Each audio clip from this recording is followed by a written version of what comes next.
All right, hello everyone. My name is Savoy Wilson, and this is module 1.2 from my course on independent network data expert training. And this particular part is on basic hand tools that you need to do this job.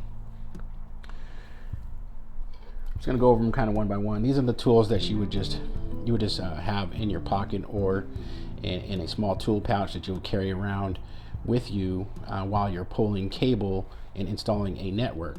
Okay, so I'm just going to go by these left to right here. This is your first tool that I would demonstrate here. This is a pair of snips. Okay, and these snips are by Klein. Most of these hand tools I would recommend a Klein, by the way. They have just mastered the art of low voltage electrical of these small hand tools like this. So this particular one has the yellow handle on the back that's for ergonomic purposes, and it reduces fatigue. This is a little bit softer material than the traditional ones. You know, I am old school, and these are the ones I grew up with the metal on both sides. I just kind of got used to these and everything, but it really does make a difference when you're cutting a lot of cables. This is fine if you're just working somewhere and you just have these and you want to snip some. You're working on a binding post or 66 block or some cross connects or whatever. That's fine. But these, to me, for a lot of cables, if you're doing a lot, it's just better to have these all together. These are strong. They cut through even electrical wire real easy.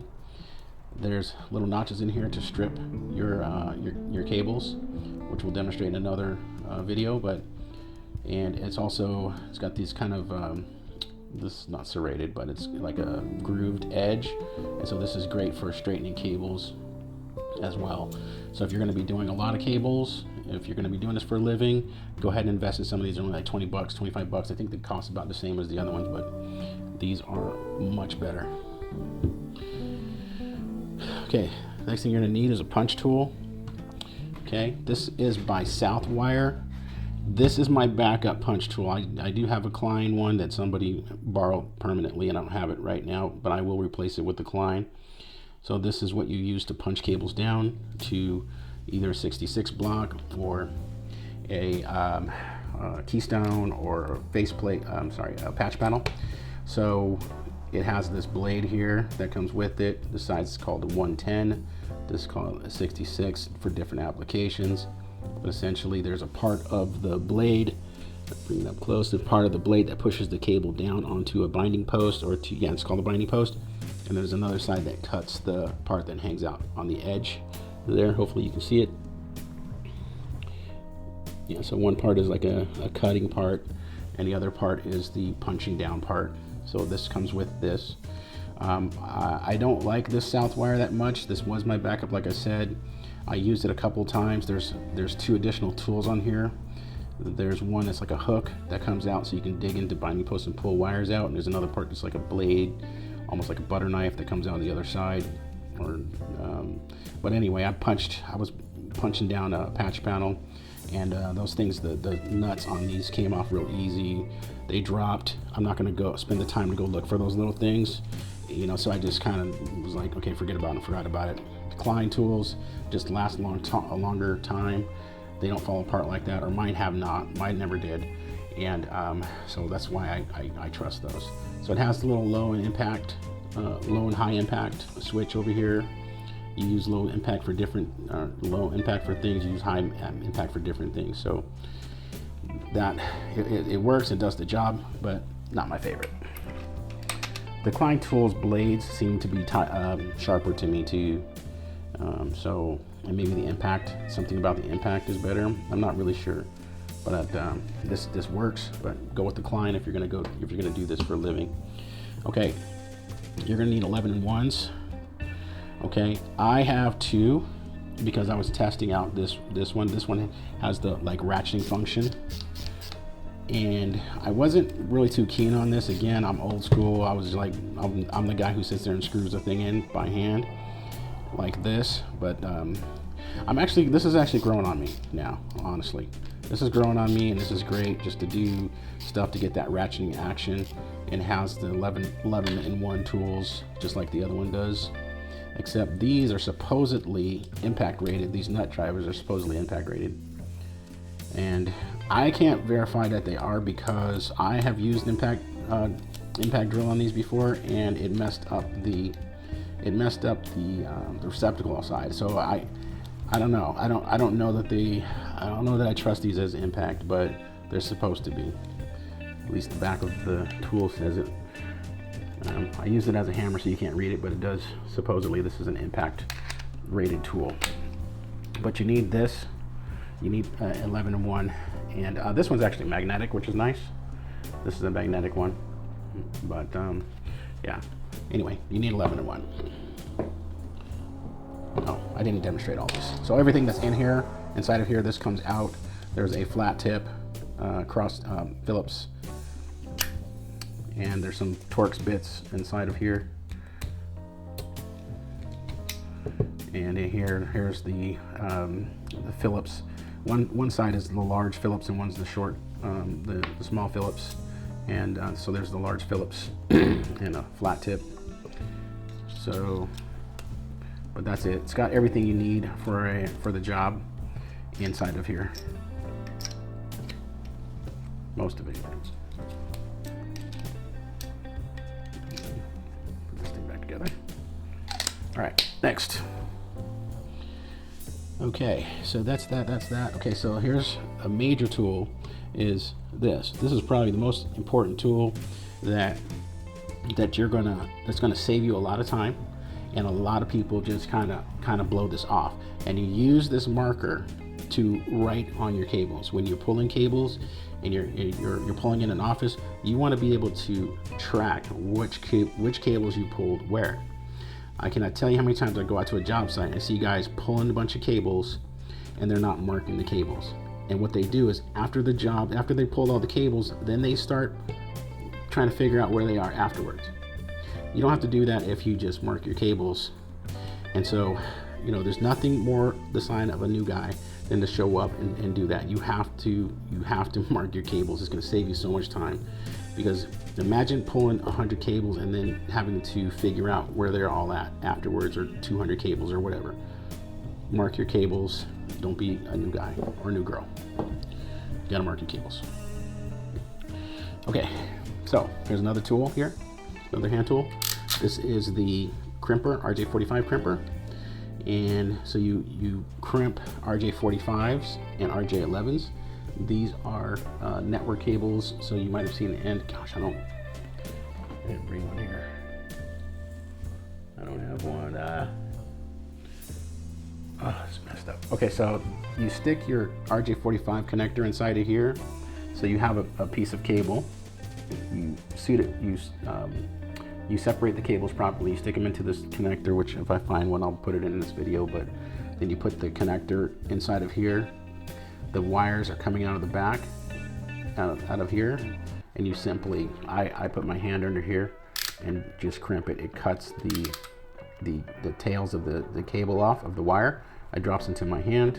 I put it in my ditty bag or in my pocket, and then I don't make a big mess. So it has RJ45, RJ11. It's got the color code on here for the wires and how they're placed into the connector, in case you haven't memorized it yet. But once you memorize it, I find myself looking at this thing, and I know it in my sleep, but I find myself looking at this. So so it's there. There is also a stripper and a cutter that comes with this. You can close it and lock it, so you can put it in your bag like that, and that just releases it. So that is a must-have, and I prefer these. There's other ones that don't have this pass-through. I prefer the pass-through. I prefer Klein. So there's that. Okay, this is another tool. These are for Dynacom jacks, and this is a quick jack. And on all my jobs, I use Dynacom keystones, and because I have this. With this, and I'll demonstrate another one when we get to termination. We stick the jack in here, we lace the jack, the keystone. We lace the keystone, we place it in here, and with just one crimp, it just crimps the whole thing, rather than doing, old school way of punching down each one individually. This just crimps it down in one shot, which we'll get to that. Okay, you also need a pencil. If you're going to do this independently, you're going to need a pencil, because if you're doing it independently, at some point you're going to need to fish a wall. And when you fish a wall, you're gonna like this wall here. Let's say I wanted to put a cable, a faceplate right here.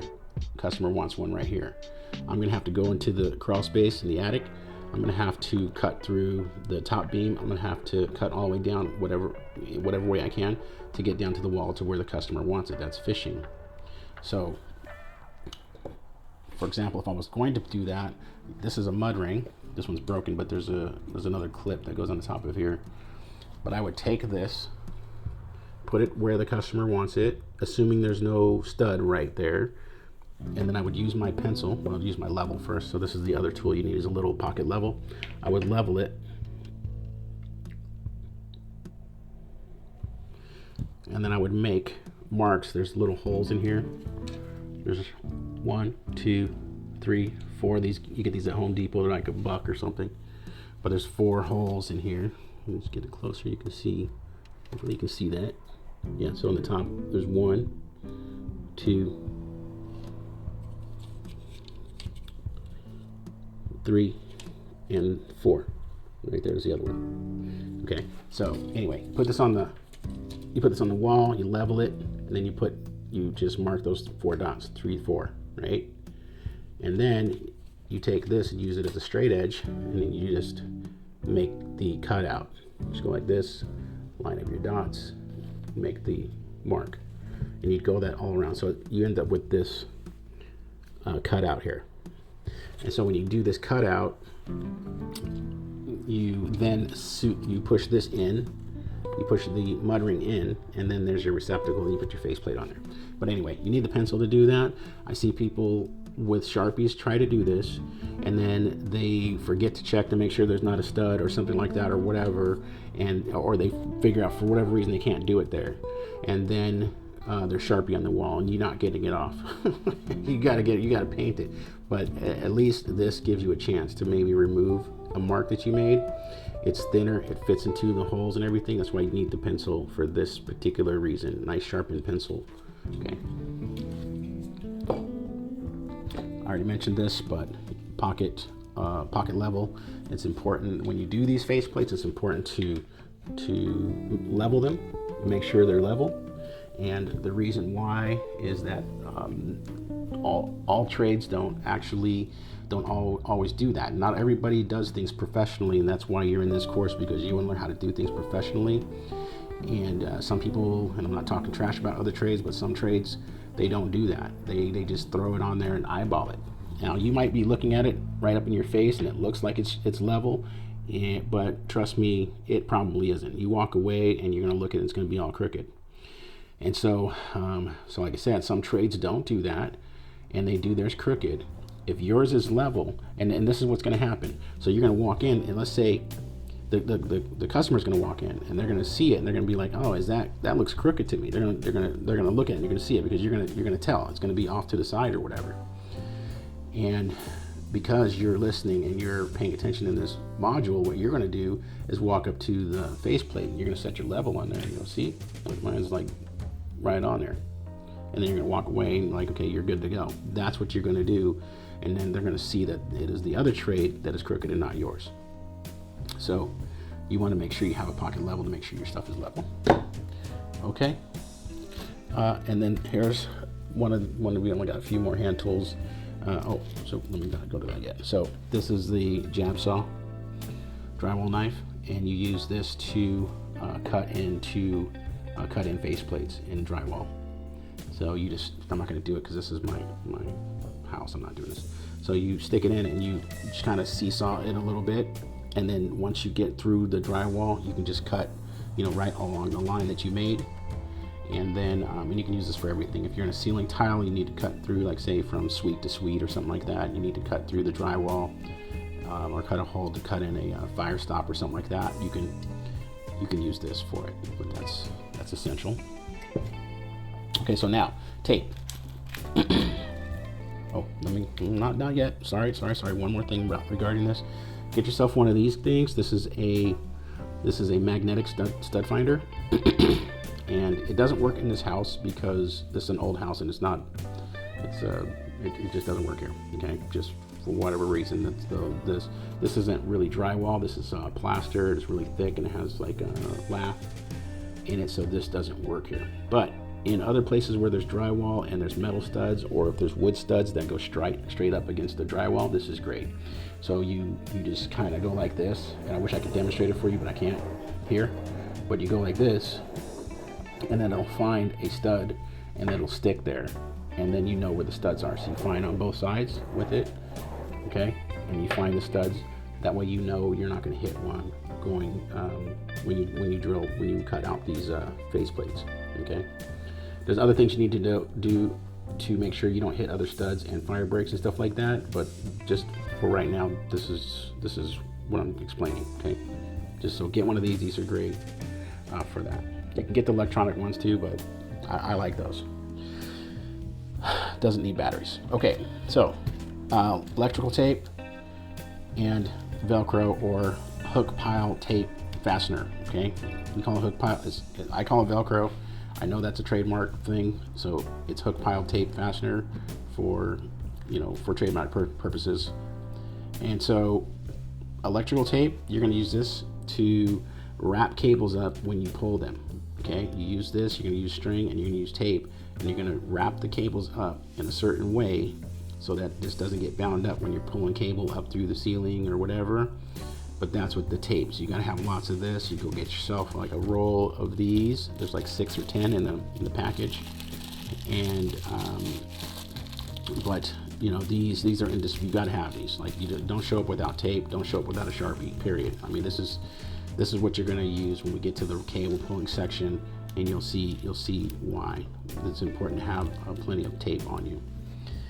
What you don't use the tape for is you do not use it for cable management, okay? I see a lot of people out there who think they pull cable and then they go and wrap it with electrical tape, and it looks good in that particular moment because when you first put it on, it's okay. But what's happening is that this is elastic. It's elastic, it's sticky, it's nasty, and it cools up and heats down. It heats up and cools down. And over time, if you have it up in a ceiling tile where there's no insulation, and say it's on a roof somewhere and the heat's beat down on it, then this tape is gonna fall off. It's gonna unbind, and all this stuff is gonna melt. And if you want to pull some more cables through and you use this, you're gonna get this sticky residue all over everything. It's gonna be all over your hands and everything. It's just nasty. So this is not used. This is just used for pulling cable and for temporary basis. Okay, so you can use tape for that. The hook pile tape fastener, Velcro, whatever you want to call it. This right here is what you use for cable management. And when I mean cable management, I mean when you pull some cables through somewhere, you're going to use this to keep the cables nice and neat. Okay, so the only thing the customer sees is your end product. That's all they see. They don't know about data. They don't know about pulling cable. They don't know anything about that. So there's nothing greater than for the client to come in and see all their cables dressed nicely in the closet. Okay, so and that's why you want to use this. If you used tape or something like that, this stuff would be all falling off. There'd be all this goopy mess all over everything, and the customer is going to be ticked. They're not going to be happy. So I just dressed in these 4 cables, but you can see how nice that is. Imagine in a closet, if you have these cables pulled for them and they're all dressed nicely like this. You don't have to use this many as I've used in the small run, but you probably, maybe you'd have 3 or something like that rather than 4 in the space, but use this for cable management purposes. It's cool if you ever need to take it off too. You can take it off and add some more cable or take them away, and then you could redress them right back in there. So you use this for cable management. I used to use the roll that was all a single roll, 75 feet, and then I would just cut off custom lengths. But you know, I'm hip to this now. Somebody hit me to these little strips, and you know, like I said, I'm old school, so I was doing it the old school way. But you know, they're right about this. I have to admit they were right, because I can wrap I don't know, 24, maybe 30 cables or something in here, and then so the whole bundle would be coming down the rack like with these on like this, and nice and tight. And you can just pull these off. You don't have to take your snips off. You can just boom, just wrap it up and go. Okay, so that's it for these basic. Oh my God, I forgot. Here's something real quick. I have to do in the next video. Okay, so I'll do the other part on the next video, but this is just basic hand tools. I didn't want this video to be too long, so I'm gonna just break it down on the next video, the fiber sticks, and then I'll move on to the other equipment from there.